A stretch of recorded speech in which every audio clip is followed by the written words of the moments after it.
Contrary to fears that VAR would kill the debates that are often one of the game's most enjoyable aspects, the system has if anything enhanced those post-match post-mortems.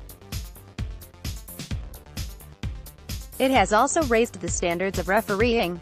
Loading the willingness of officials to let play flow freely has been a key component of the excitement served up in Russia, where 3 or more goals have been scored in 26 of the 56 matches so far, while only 4 players have been sent off. And the tournament has had only one scoreless match, a style-defying draw between France and Denmark. Compare that with the 2014 World Cup in Brazil, where fans and viewers sat through 5 scoreless group games and 2 more in the knockout rounds. Criticism of referees and of VAR has been harsh, but the overall impact of both has been positive.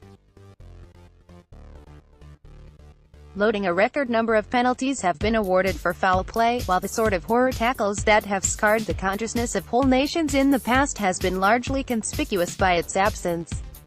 Spain's Gerard Piqué got away with a 2-footed lunge on Morocco's Khalid Boutaib, and Croatia's Ante Rebic was lucky to only see yellow for a stamp on Argentine Eduardo Salvio in the group stages.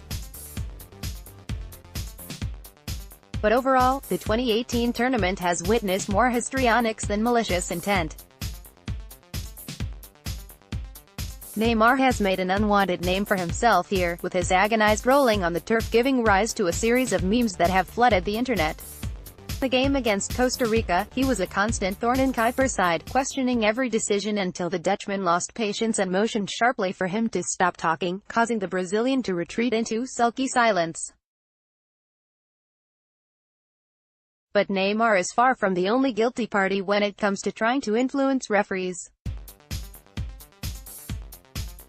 Perhaps the biggest unintended consequence of VAR is that it has put a question mark over the man-in-the-middle's authority to have the final say.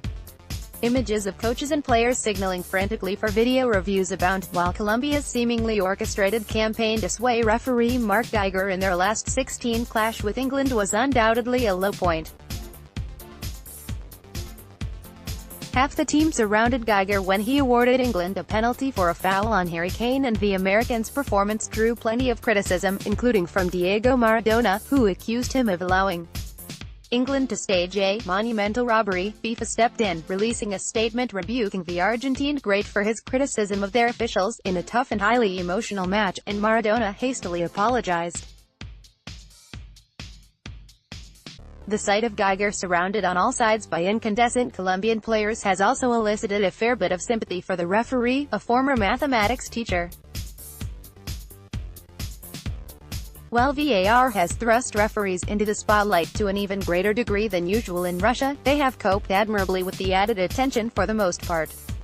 Cristiano Ronaldo may be one of the biggest stars in global sport, but that did not stop the Portugal captain from being booked in successive matches, first for an elbow against Iran and then for screaming at the referee as his team lost Uruguay in the last 16. The technology genie is out of the bottle, and while a number of refinements must be made for it to reach peak effectiveness, it is already showing signs it can lead to a paradigm shift. Amid all the debate and drama, one virtuoso of football's darkest arts has shown a willingness to adapt. Luis Suarez, villain of the 2014 World Cup, is a changed man under the scrutiny of the cameras and has scrupulously kept his nose clean and his teeth out of trouble. "You have to be much more aware of what's in the interest of the team," the Uruguayan said.